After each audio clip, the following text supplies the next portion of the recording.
Howdy everyone, and welcome to the Serial Geek TV YouTube channel. My name is James Eatock, and today I present to you 50 things about Bumblebee.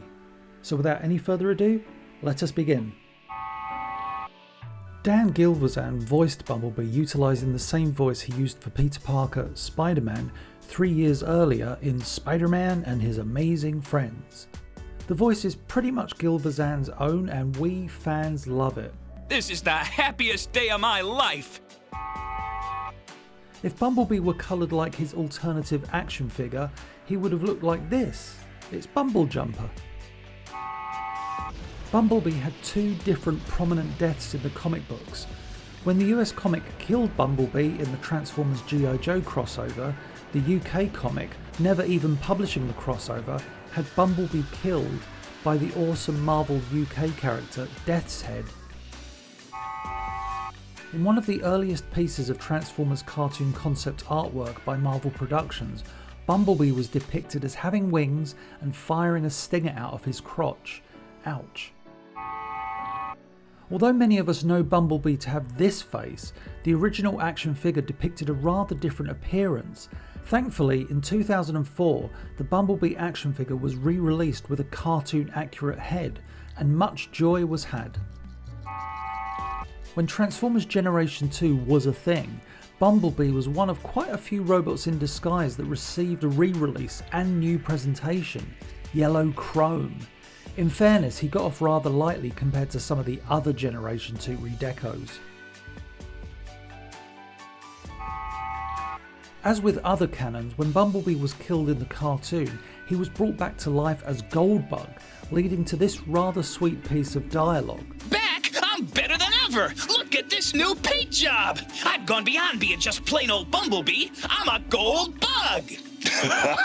That you are, Bumblebee. So from now on, that's exactly who you'll be.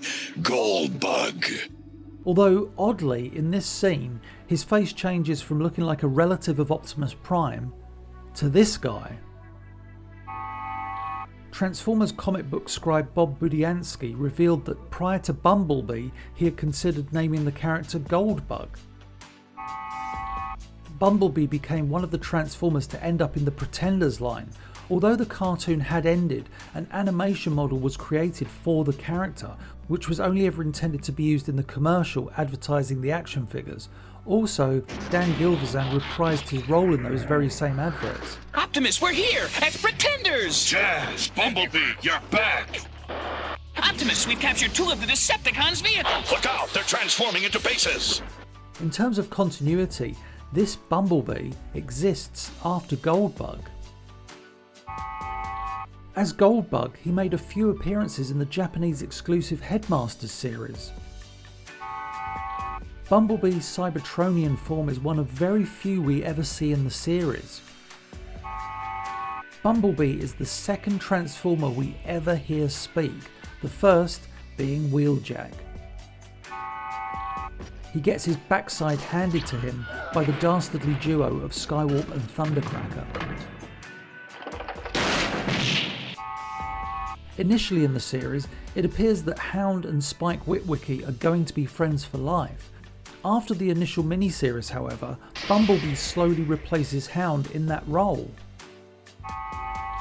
He and his longtime best friend forever, Spike, were assigned to guard Moonbase 2 after the Decepticons conquered Cybertron, though they had to abandon their mission when Unicron showed up and, ate Moonbase 2. In her initial appearance, Carly seemed to have an obsession with Bumblebee, much to Spike's frustration. Eventually she would settle for Spike, probably for the best. Romanticising a robot in disguise is the stuff of really, really bad fanfic.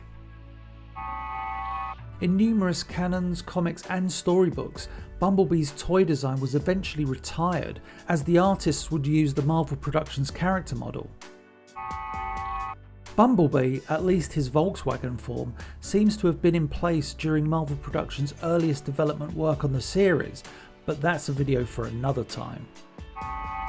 In a rather memorable scene from the UK Transformers comics, specifically issue 43, in order to prove that they have captured Bumblebee, the Decepticons rip off his arm and deliver it to the Autobots. Yikes. The Transformers series Bible describes Bumblebee as overeager, feisty, brave, and inexperienced. The smallest Autobot, he tries to prove himself by daring to go where others can't or won't, often getting in over his head.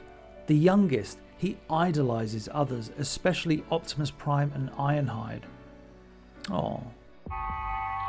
For a brief moment, Bumblebee did appear to evade the Decepticons, two of which were transformed into F-15 fighter jets. Maybe a Volkswagen is that fast. Or possibly a reminder that his form may resemble a Volkswagen, but he still has Cybertronian elements at his core. Sadly, Bumblebee's escape attempt led to this. Bumblebee's height, much like numerous other Transformers, does seem to change throughout the first season. This was often due to the animators misinterpreting the scale chart.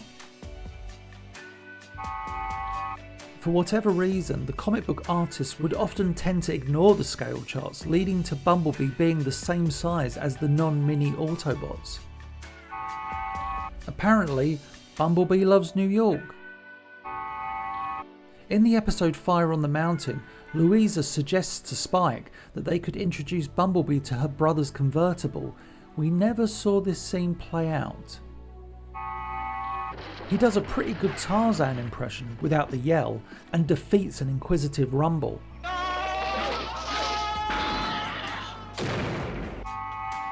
A lovely little moment in the episode Ghost in the Machine has Spike and Bumblebee team up as they had done in the 1980s, a fact not lost on either of them. Hey, this is just like old times, Bumblebee.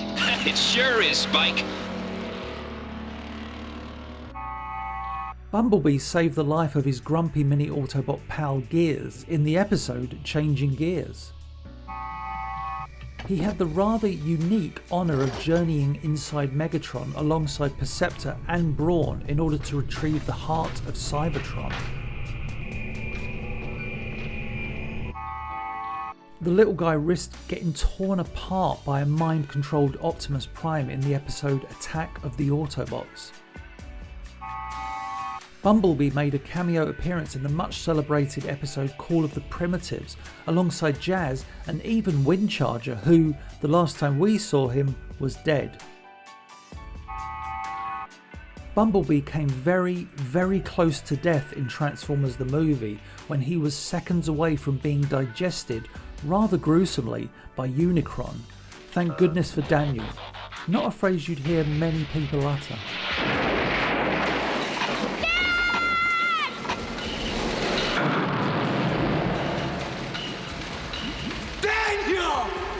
You did it! His Action Master figure was the first Bumblebee toy based directly on the cartoon animation model, going beyond the mere inspiration that characterised the earlier Pretender toy. Issues 1 and 2 of the Marvel comic feature a rather unique design for Bumblebee. In fairness to the artist Frank Springer, the final animation character model had yet to be finalised as the interior pages were being completed. He had the talent to grab Thundercracker's rocket and turn it against him. Underwater too. Don't think about the physics of this scene too much. The opening splash page of issue 16 of the Marvel comic features a look at the inner workings of Bumblebee. The odd thing is, what we see is the toy design, not the one that appears in the comic based on the cartoon. Much like the other mini Autobots, Bumblebee sports an earlier rendition of the Autobot insignia on the toy packaging. Bumblebee could not believe his ears when Spike uttered an expletive, though in fairness to Spike, the pair were being devoured by Unicron. Oh shit, what are we gonna do now? He starred in a little-known Christmas comic, The Night the Transformers Saved Christmas. So little known in fact that when Duchan made me aware of this fact, I was genuinely shocked. Laserbeak bugged the hell out of him. He wasn't on friendly terms with Ravage either. Bumblebee's alt mode isn't directly based on a real-life Volkswagen Beetle, but rather on Takara's Penny Racer toy. He made a brief appearance in the Japanese exclusive special Scramble City, working alongside Spike, who else, on the construction of Metroplex. Bumblebee is quite the proficient snowball thrower, as can be seen in the episode Fire in the Sky.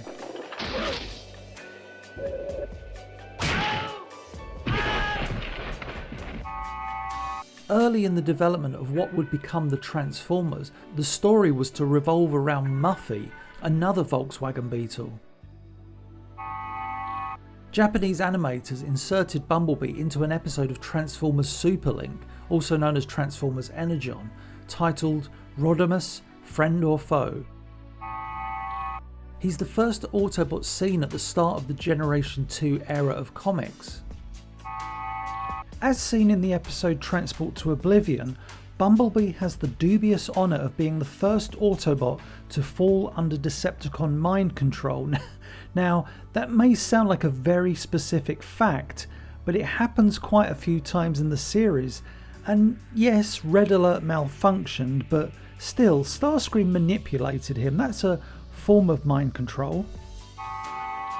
As Goldbug, he appears in the astonishingly animated commercial for Punch and Counterpunch. Okay, so this is a bit of a stretch, but any excuse to show the visuals of that commercial, right?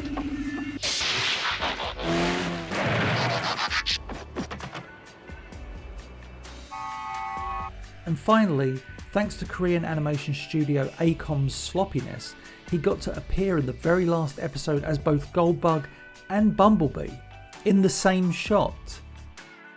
And that's it for this video. Thank you for watching. Please be sure to like, comment, share and subscribe.